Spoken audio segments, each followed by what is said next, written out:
الحمد لله رب العالمين ولي المتقين ناصر المستضعفين الهادي إلى الصراط المستقيم والصلاة والسلام الأتمان الأكملان على شفيع المذنبين قائد الغر المحجلين الرحمة المهداة للعالمين صاحب الخلق العظيم سيدنا محمد صلى الله عليه وآله وعلى آله الطاهرين الطيبين وصحابته الأكرمين أجمعين. أما بعد أيها المؤمنون، يقول عز من قائل بعد أعوذ بالله من الشيطان الرجيم: والسابقون الأولون من المهاجرين والأنصار والذين اتبعوهم بإحسان رضي الله عنهم ورضوا عنه. ويقول عز من قائل: إن الله يأمركم أن تودوا الأمانات إلى أهلها وإذا حكمتم بين الناس أن تحكموا بالعدل إن الله نعم ما يعظكم به.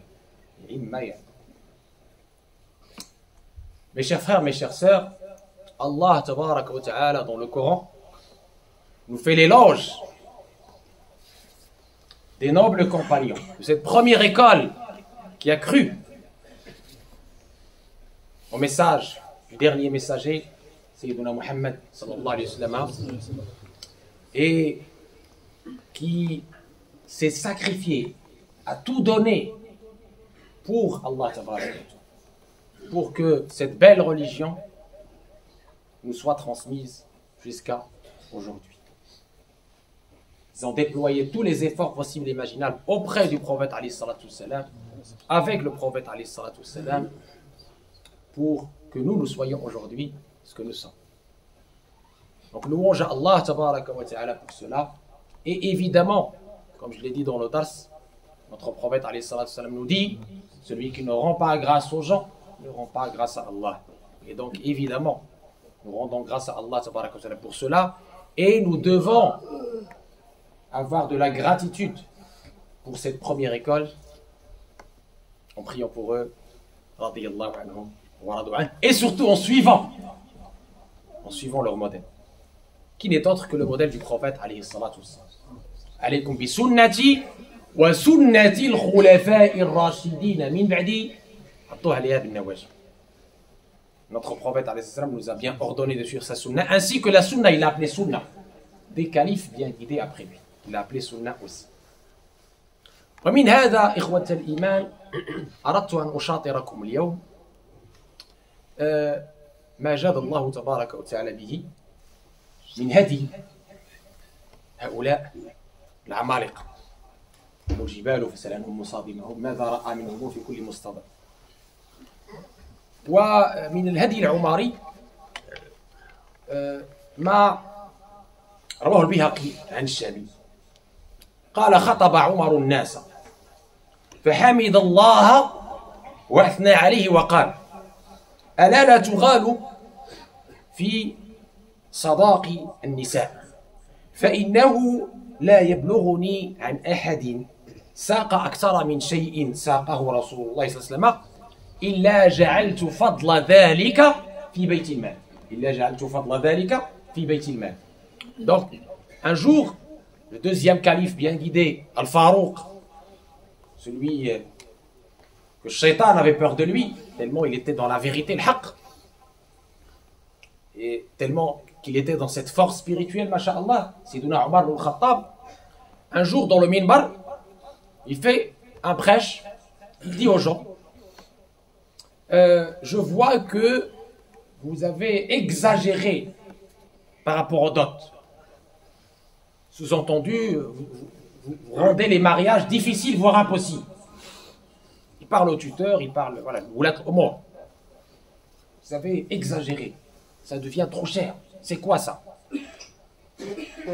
Donc, si j'apprends que quelqu'un, entre guillemets, exagère au point de dépasser ce que le prophète alayhi salam lui-même avait donné comme dot par rapport à ses épouses, ou ce qu'il avait reçu par rapport à ses filles, alors je mettrai l'excédent, cet écart-là, dans le trésor public. Et il faut savoir que Sayyidina Omar ibn al-Khattab, ça c'est très important, c'était un grand moujtahid. Un grand moujtahid. Sayyidina Omar ibn al-Khattab, on lui doit beaucoup de choses. Beaucoup de choses. C'est lui qui était derrière le premier Baytul Mal. Trésor public, c'est lui.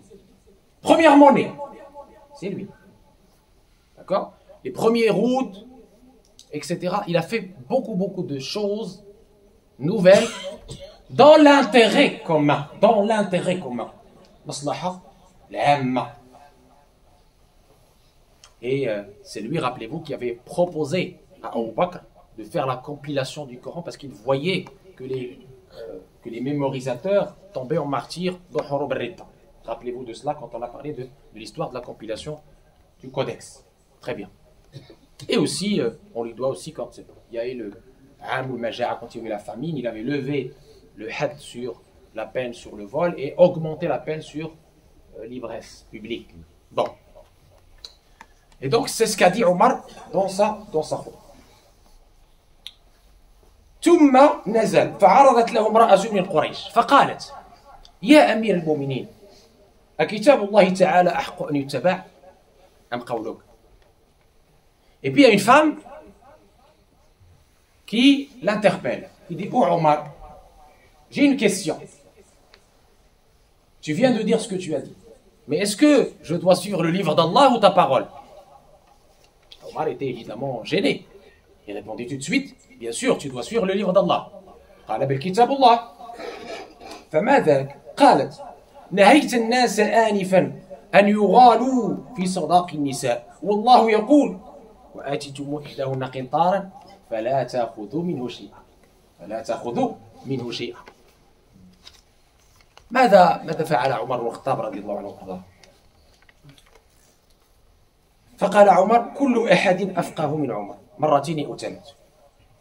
فرجع إلى المنبر فقال للناس: إني كنت قد نهيتكم أن تغالوا في صداق النساء ألا فليفعل رجل في ماله ما بدا له. وفي رواية: امرأة أصابت ورجل أخطأ. وروى أحمد والترمذي وأبو داود وابن ماجه وغيرهم واللفظ للترمذي أن عمر قال: ألا لا تغالوا في صداق النساء فإنها لو كانت مكرمة في الدنيا أو تقوى عند الله لكان أولاكم بها نبي الله صلى الله عليه وسلم. ما علمت رسول الله صلى الله عليه وسلم نكح شيئا من نسائه ولا أنكح شيئا من بناته على أكثر من 12 أوقية. صححه الترمذي واللفظ له. Donc ici, très important mes chers frères, mes chères sœurs, Omar, qu'est-ce qu'il répond à cette femme qui l'interpelle, qui lui dit: est-ce que on doit suivre le Coran ou ta parole? Il lui dit: évidemment la parole d'Allah, pas ma parole. Et elle lui récite la parole d'Allah, où il est dit: et si vous donnez à une telle somme, qintar, alors ne reprenez rien. C'est-à-dire que le Coran n'a pas fixé de limite pour la donner. Autrement dit. Donc, Omar, qu'est-ce qu'il dit? Est-ce qu'il va dire: va-t'en, qu'est-ce que tu racontes? T'es une femme, va faire. Non. Sidna Omar, tout de suite, il remonte dans le minbar. Et il dit aux gens, devant tout le monde, il dit: je vous avais dit ceci et cela. Je vous avais dit ceci et cela. Maintenant, je reviens sur ce que j'ai dit. Donnez comme dot ce que bon vous semble. Comme ça, il a dit Omar. Devant tout le monde. Il n'a pas eu... Il a peur de personne. Oui, mais Omar, il dit la chose... Non. Il dit la chose son contraire. Non. Il est humble devant le haqq. Et il dit: cette femme a raison. Cette femme a raison. Omar a tort. Ça doit nous inspirer. Alors, ce hadith, évidemment, bon, il y a des gens qui ont parlé de sa riwaya. On parle de riwaya, diraya, sanad, la chaîne d'authentification. J'ai fait exprès de vous citer le hadith avec plusieurs transmetteurs et avec plusieurs riwayat. Je vous ai cité Ahmad, Tirmidhi, Bayhaqi, etc. Pour une chose très simple. C'est que les savants l'ont authentifié au regard de son sens. Il y a plusieurs versions de ce hadith qui vont dans le même sens. De ce récit, pardon, qui vont dans le même sens.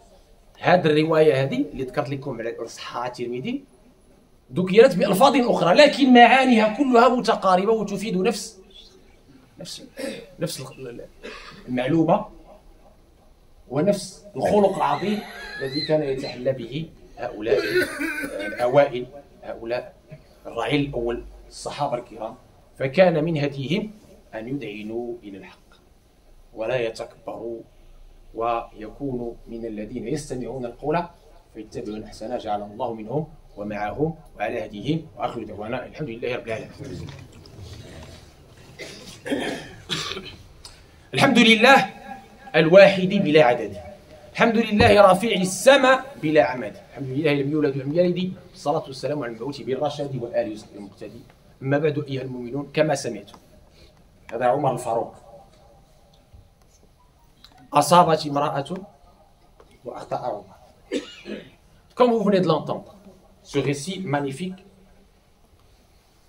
qui vous montre comment ces grands sahaba qui ont été promis au paradis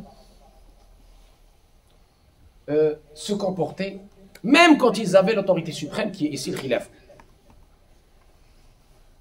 Cette femme a raison, Omar a tort.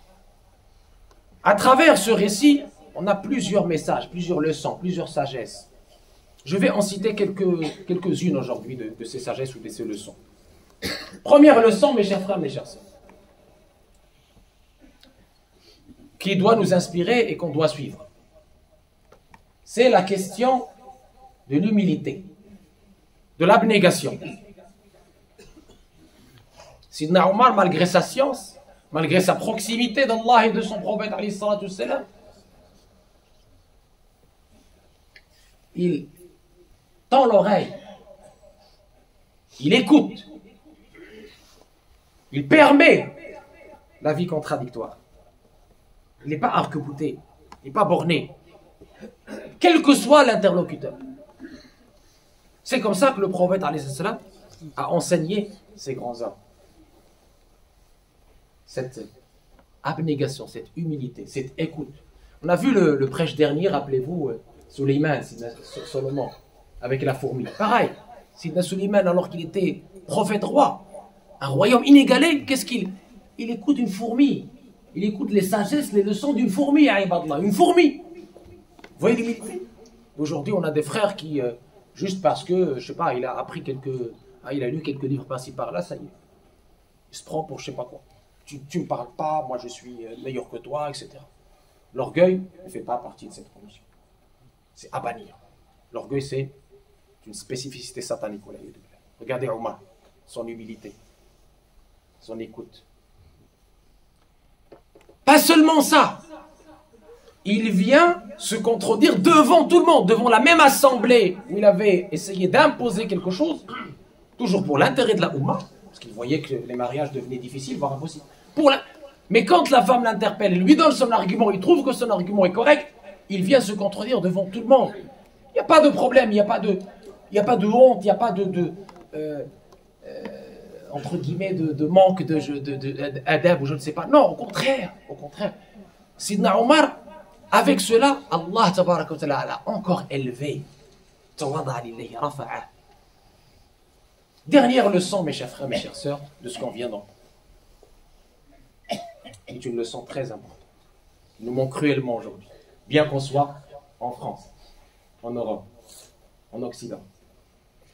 C'est l'absence de nos sœurs dans nos espaces culturels, sociaux. C'est une absence très regrettable. Très regrettable. Regardez, ici, dans ce récit que je viens de vous citer, qui est authentique, la présence de nos sœurs. Elles étaient là, elles donnaient leurs conseils, leurs avis, sans problème. C'est très important. Si on exclut nos sœurs de cette sphère-là, qu'est-ce qui se passe? Eh bien, on va malheureusement créer des extrêmes. C'est malheureusement déjà le cas. Notre prophète alayhi salatu salam et les compagnons après lui donnaient de l'espace à nos sœurs. Ils avaient leur mot à dire, leurs conseils. Je vous ai parlé la dernière fois dans un prêche complet de Imara, comment il a défendu le prophète alayhi salatu salam par son épée, de Aïcha, de Salama, de Asma, ces grandes femmes. Et on a un petit livre, effectivement, qui nous a été aussi offert ici, les femmes autour du prophète, pour montrer qu'ils avaient un grand rôle. Donc, essayons, mes chers frères, mes chères sœurs, de revenir à ce rôle, de revenir à ces valeurs, de s'inspirer de ce qu'on vient de dire, de redonner à nos sœurs leurs droits dans cet espace et dans d'autres espaces. Parce qu'elles ont beaucoup de choses à nous apprendre. Elles ont beaucoup de choses à apporter à notre société, à notre mosquée, à nos associations, à nos séminaires, à nos débats, etc. نقول ما تسمعون واسأل الله تبارك وتعالى أن يجعلنا من الذين يستمعون القول فيتبعون أحسنه أولئك الذين هداهم الله وأولئك هم أولو الألباب وما آتي نفوسنا تقواها وزكيها أنت خير من زكاها أنت وليها ومولاها. اللهم يا أرحم الراحمين يا رب العالمين بارك لنا فيما تبقى من شعبان وبلغنا رمضان ونحن في أمن وأمان وإيمان واطمئنان. qu'Allah tabaraka wa ta'ala nous bénisse ce qui nous reste de ce mois béni de Sha'ban, qu'Allah tabaraka wa ta'ala nous permette d'atteindre ce mois béni de Ramadan avec les meilleures dispositions, dans la meilleure santé et Inch'Allah qu'on en profite nous et nos enfants pour se préparer, pour s'approvisionner pour cet invité d'honneur qu'on accueille Inch'Allah la semaine prochaine.